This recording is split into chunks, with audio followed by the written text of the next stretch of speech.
All right, today we're going to talk about how to burn off belly fat as fast as possible. And this video is for beginners. And I'm going to show you the basics of how to do it, but there's some very important details that you need to know. There's actually 5 vital and practical tips that you don't really find in books. And I've discovered these just with experience, working with so many people for so many years. So I'm going to break it down. I'm going to make it very, very simple because so many people get overwhelmed with all these details of how to do keto. It's overcomplicated, and then some people just kind of give up. So let me just show you the 5 most important things to focus on so you can be very, very successful right from the beginning and not end up where a lot of people end up, where they get this plateau and they just can't seem to get past a certain point. So it's always very, very important to learn from other people's mistakes so you don't have to make them. And in this video, I just want you to get the very important things. You're going to have other questions. For those questions and additional details, I have a million videos you can watch later. But at least let's get you started with the most important tips. Now, what is the goal of getting on the ketogenic plan? The goal is to bring your insulin levels as low as possible. That is the goal. If your insulin levels are low, you have a maximum fat burning, you have maximum ketosis. Ketosis is the state of producing ketones. Ketones are the byproduct of fat burning. And so the more ketones you generate, the more fat you're going to burn. And the faster you're going to lose your midsection. Now, at the very top level of keto, we have these macros. We have carbohydrates, and you want to keep your carbs between, people say between 30 and 50 grams, but I'm going to tell you keep them below 20 grams or less, especially if you want to speed things up. And then we have protein. We want to keep that between 3 to 6 ounces of protein per meal, but that varies depending on your size and your metabolism and your age and how many meals you're consuming. If you're just doing OMAD, 1 meal a day, obviously you're going to be doing more protein. If you're a bodybuilder, if you're exercising a lot, you're going to need a little bit more. But for the average person, just consume the amount of protein per meal the size of the palm of your hand. Okay, that's it. I just want to keep it really, really simple. Now, as far as fat goes, you're going to be consuming 75% of your calories of fat. Now, what does that mean, 75% of your calories? How much is that in grams or ounces? So for this video, I'm not going to get into the complexities of measuring different grams to get your macros. So when I explain the tips, you'll understand how much fat you'll need. All right, tip number 1, instead of counting your grams of carbs, it's going to be much easier to consume certain carbs that you don't have to count, okay? And I'm talking about leafy green vegetables, salads. Because this is mostly fiber and the insulin response is almost zero, because fiber is the only carbohydrate that does not affect insulin. So when we're talking about salad, we don't have to be counting carbohydrates. In fact, I want you to consume a larger amount of salad. I want you to consume at least 7 cups of salad per day. It's not hard to do that. And one little tip on this point with salad to make it easier to consume is we use a salad cutter. So we actually cut the salad down. So we have this bowl of salad, and then we cut it down, and it just makes it even smaller and it's easier to consume. So instead of trying to be overwhelmed with all these carbs, just use vegetable carbohydrates, okay, like salad, and don't even worry about counting your carbs. And you can put other things on it as well, like feta cheese.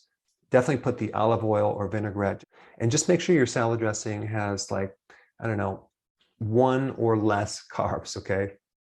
There are so many salad dressings that are out now that are virtually carb-free. But there's so many other salad dressings that are just loaded with sugar, and that could be a hidden problem. Now, why do we want to consume all this salad? Well, keto is all about being low carb, right? Keto doesn't emphasize adding more nutrients. The type of keto that I always recommend is the healthy version of ketosis. So we're not only reducing insulin, we're enhancing nutrients so you can actually be healthier at the end of the day. There's huge benefits of lowering your carb, but there's also huge benefits of having nutrient-dense foods. And the thing that salad has is it has a lot of potassium, it has a lot of magnesium, and it has a lot of vitamin C, in addition to other vitamins like vitamin K1 and folic acid, and it has a lot of phytonutrients, which are those things that go way beyond just the normal vitamins and minerals and trace minerals. But consuming this large amount of salad on a keto plan will give you these nutrients to prevent keto cramps in your calves. It can help prevent keto fatigue, keto flu, and it'll improve a condition called insulin resistance. So it'll help lower insulin even more, and it'll even give you energy. Now, as a side note, additional tip, I always recommend to do your salad first. If you do your salad first, you'll definitely not overeat your protein. If you eat your protein first and then your salad, I find a lot of people can't seem to consume that much salad after they eat the protein. Now, if you're having a hard time with doing that much salad, do what you can, and you can also enhance things with a good electrolyte powder. Now, I'm not biased of my own electrolyte powder, but I will say that it is the highest quality electrolyte on the market. So the tip number one is consume the salad at the beginning part of your meal. All right, number two, protein. There's a couple practical things about protein you need to know. First of all, maybe you want to start with the protein the size of the palm of your hand. And if you're a bigger person or a younger person, have more. And if you're an older person with a slower metabolism, have a little bit less. If you have too much protein, then you're going to find that you're going to feel sluggish, and that can slow down your ketosis as well. Now, the same goes with not enough protein. You can feel too tired because your body needs a certain amount of protein. Now, the key with protein is don't do low-fat protein. Find a protein that has the most fat. Fat normally comes with protein. And so if you're going to do a hamburger, which I actually eat a lot of hamburger, get the fattiest hamburger. If you're going to do fish, don't get the leanest fish. Do the salmon or even sardines. Both of them are high in fat, and that's going to be much better than the lean protein. If you're going to do chicken, don't just do the skinless chicken breasts. Do the parts of the chicken that have the skin and the fat. Now, why is that? Because when you consume lean protein, you stimulate insulin a little bit more than if it was fattier protein. In fact, the thing that stimulates insulin at a very high level is whey protein, because there's hardly any fat in whey. And that's the type of protein that I would not recommend. But the point is, try to get protein that comes with more fat. Pork has a lot more fat than other types of meat. If you do steak, try to eat the fat that normally comes with the steak. All right, that's tip number two. Now, tip number three is about fat. Now, if you're new to keto and you're just starting out, it's very important to increase the amount of fat at each meal. So that could be consuming more nuts. I like pecans, but you can do other types of nuts as well. You can do macadamia nuts. You have olives, avocado. You have more olive oil on your salad. You have MCT oil. But the question is, if you're eating all this fat, is that going to slow down weight loss? And the answer is yes, because the initial goal of the ketogenic plan is not necessarily to jump right into weight loss. It is to do this. And this is very, very important. So if you've checked out, just check back in right now and really pay attention to this next thing I'm going to tell you. It is very, very important to also do intermittent fasting with healthy keto. Now, why? Well, if you were to check your ketones, your blood ketones, and the scale goes up from 0 all the way up to like 7, it can go a little bit higher, but roughly there's a scale, right? If you do just keto without intermittent fasting, chances are you're not going to get above 1, 2, maybe 3, okay? Your level of ketones. The higher, the more ketosis, the deeper fat burning you're going to be in, and the lower in the scale, the less you're going to be into ketosis. So if you wanted to get your numbers like 4, 5, maybe 6, you need to add intermittent fasting and potentially even exercise. But we're not going to talk about exercise right now. We just want to talk about intermittent fasting. So the combination of low carb and intermittent fasting together is really powerful if you want fast results getting rid of your belly fat. And to do that very easily, we don't want you to have an appetite. We don't want you to be hungry all the time. We don't want you to have cravings. So the first strategy or tip to do this is to add more fat to the meal so you can go longer without eating.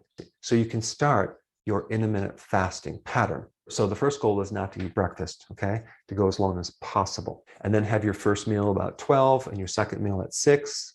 And then over time, you'll squish these two meals closer and closer and closer. And for some people, you're just gonna like eliminate the lunch altogether and just do the dinner. So you're doing one meal a day, which is called OMAD. Now, when you eat this fat at the meal, you're gonna be very satisfied, okay? And within 2 to 3 days, you're not gonna be hungry at all. You're gonna lose your appetite. Why? Because you're able to fast longer and you're gonna be more into ketosis. So in other words, your body is gonna start burning your own fat, which is a new concept for a lot of people. But here is the next point. Don't eat if you're not hungry. So many people screw this up because they're doing this robotic. They're told this is how many meals that you need to have per day, and they're doing low carb, but they're not losing weight, and they're eating when they're not even hungry. Huge mistake. If you're not hungry, don't eat. Why would you want to screw up your fat burning? I mean, here you are, you finally lowered your carbs, your body is tapping into your fat, it's getting rid of the fat on your liver and your midsection, and your appetite is gone because you are eating when you're not eating, and then you eat a meal. And now you're going to be hungry a little bit later because every time you eat, you pop yourself out of ketosis regardless of what you eat, just because eating triggers insulin. And high insulin blocks the state of ketosis. This is why we do intermittent fasting, and this is why this rule is so important. So as soon as you start getting into this adaptation where you're burning your own fat and your hunger goes away, the next meal, you start cutting down your fat. This MCT oil, the extra nuts. Why would we want to do this? Because, and this especially applies if you have a slow metabolism. If the body has a choice between dietary fat and its own fat, it's going to go after and burn the dietary fat before your own fat. And what we're trying to do is to get you to burn off your own belly fat. And so you don't want to go crazy with too much fat while you're in the middle of this plan. In the very beginning part of ketosis, you want to increase fat. And at the very end of this cycle, when you reach your goal, that's when we also want to increase your fat, but not in the middle of this program where you're just in fat burning and you lost your appetite, you're not craving, everything's going great. You don't have to add a lot of fat. You just want to have the fat that normally comes with the protein. Now, you definitely don't want to go low fat, but just don't start adding all this additional fat unless you have a high metabolism. When you're doing intermittent fasting, when you're doing ketosis, it's very important to include all the nutrients that you need to prevent nutritional deficiencies, because you're no longer going to be doing 3 meals and snacks. And so if you're going to do 2 meals or 1 meal, it's a little more difficult to get your nutrients. And the fact that you're in ketosis means that you're going to be burning up different nutrients. The requirements of certain nutrients are going to be higher than they were before. So you're going to need more B vitamins, more electrolytes. One of the good sources of the B vitamins is nutritional yeast. And I'm not telling you you need to consume my nutritional yeast. You can do any type of nutritional yeast. Just make sure it's not fortified with synthetic vitamins. But the B vitamins are very, very important. Electrolytes are very important. And sea salt is very, very important. If you're not consuming extra sea salt, what's going to happen is you're going to feel weak. Make mental note of that and start adding more sea salt to your diet.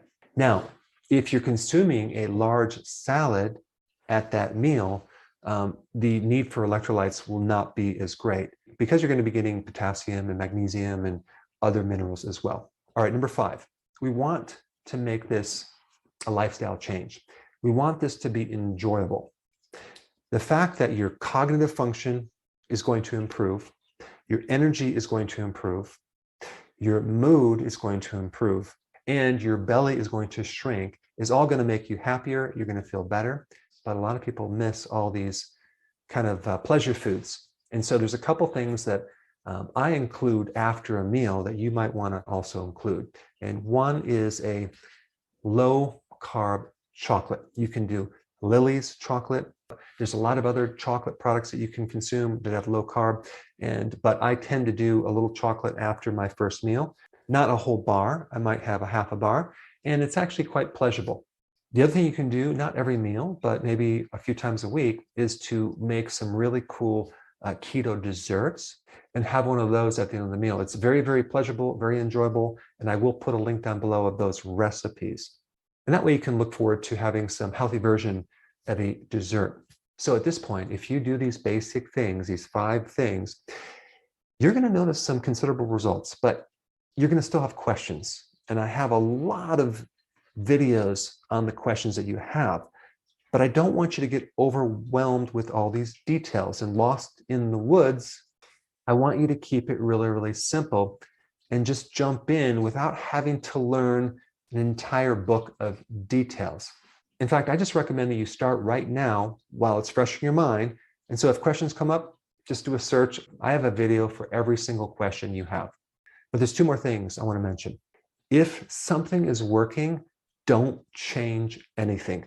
So many people go along and they're getting great results, and then they change something. Why did you change something? It was working. Just keep going.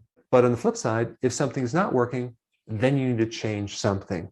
And for that information, I have a lot of videos on plateau, and I'll put some links down below. You can save those and then watch them when you need them.